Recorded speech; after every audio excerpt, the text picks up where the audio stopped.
Shalom, selamat pagi Bapak Ibu Saudara yang dikasihi Tuhan. Selamat berjumpa kembali dalam Mutiha Ngoluan, Renungan Harian pagi ini. Selasa, 22 Oktober 2024. Dengan bacaan Alkitab dari Keluaran pasal 33, ayat 1 sampai 23. Yang menjadi ayat renungan harian hari ini adalah Keluaran pasal 33 ayat 11. Demikian firman Tuhan. Dan Tuhan berbicara kepada Musa dengan berhadapan muka, seperti seorang berbicara kepada temannya. Kemudian kembalilah ia ke perkemahan, tetapi abdinya Yosua bin Nun, seorang yang masih muda, tidaklah meninggalkan kemah itu.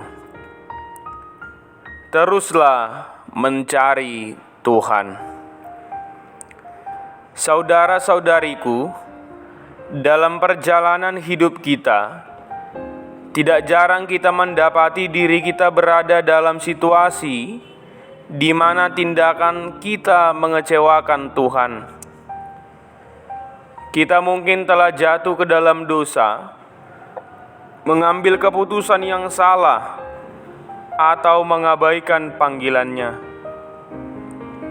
Hal ini dapat membuat kita merasa terasing dan tidak layak untuk mendekat kepadanya. Namun, di balik pemikiran tersebut, ada kerinduan yang mendalam di hati kita untuk terus mencari dan merasakan kehadirannya. Saudaraku, Keluaran 33 ayat 11 mencatat momen spesial antara Tuhan dan Musa.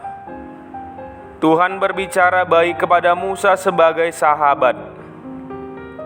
Ayat ini mengingatkan kita bahwa mencari Tuhan bukan sekedar ritual, tapi tentang membangun hubungan yang mendalam dengannya.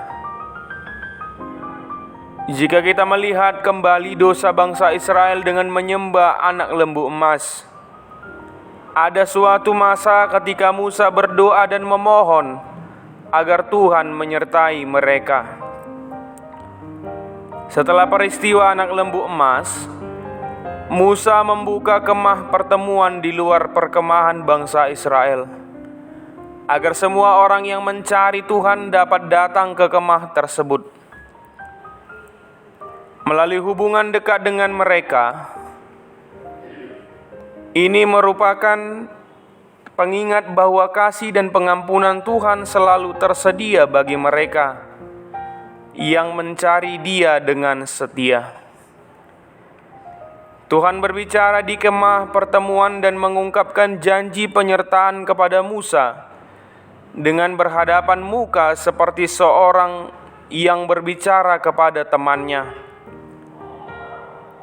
Bisa akrab dengan Tuhan merupakan sebuah anugerah yang harus direspon dengan menaati kehendak-Nya. Bagi kita, Kristus adalah penghubung kita dengan Allah. Melihat Kristus berarti melihat Allah karena di dalam Dia kepenuhan Allah. Melalui Kristus kita bisa berjalan bersama Tuhan setiap harinya. Namun kita harus merespon hubungan ini dengan menaati dan mendengar firman-Nya. Firman ini mengajak kita untuk terus mencari Tuhan dan menjalin hubungan yang intim dan akrab dengannya. Seburuk apapun masa lalu kita dan perbuatan yang kita lakukan kepada orang lain, terlebih kepada Tuhan, apapun keadaannya, baik suka ataupun duka, mari kita jadikan pencarian akan Tuhan sebagai prioritas dalam hidup kita, sehingga kita dapat merasakan kehadirannya yang nyata dalam setiap aspek kehidupan. Teruslah mencari dan Dia akan menjumpai kita. Hubungan dengan Tuhan bukanlah sesuatu yang dapat kita peroleh dengan usaha sendiri, melainkan merupakan anugerah darinya. Dalam hubungan kita dengan Tuhan, Dia mengundang kita untuk datang kepadanya dengan segala kerentanan dan keterbukaan. Melalui pengorbanan Kristus di kayu salib, kita diberikan akses langsung kepada Allah. Kristus membuka jalan bagi kita untuk berkomunikasi dan berelasi dengan Tuhan tanpa penghalang.